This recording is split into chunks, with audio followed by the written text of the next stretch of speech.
আমি যে ইনসাফ, তার যে যোগ্যতা, তার যে মেরিট, তার যে যতটুকু প্রাপ্য ততটুকু পেলেই আমি খুশি। কারণ আমরা জানি আমরা একটা একটা ভালো ছবি বানিয়েছি, যেখানে দুর্দান্ত সব পারফর্মার আছে। আমরা সিনেমাটাকে আহ, আমরা অনেকগুলো লোকেশনে শুট করেছি, ঢাকা, শ্রীমঙ্গল। সো আমরা ভিজুয়ালি চেষ্টা করেছি এটাকে রিচ করার।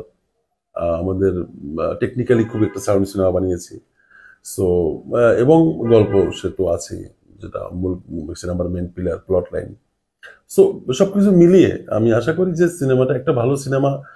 দর্শক দেখলে যে অভিজ্ঞতা হয়, সেই অভিজ্ঞতা তারা হোক।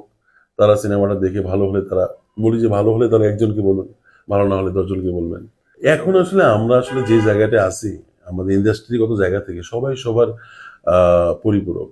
মানে আমি বলবো যে সহযোগিতা আমাদের আসলে সবাই সবাইকে দরকার। আর তাণ্ডব দেখুন, মেগাস্টারের সিনেমা, মানে শাকিব খানের সিনেমা, দা শাকিব খান।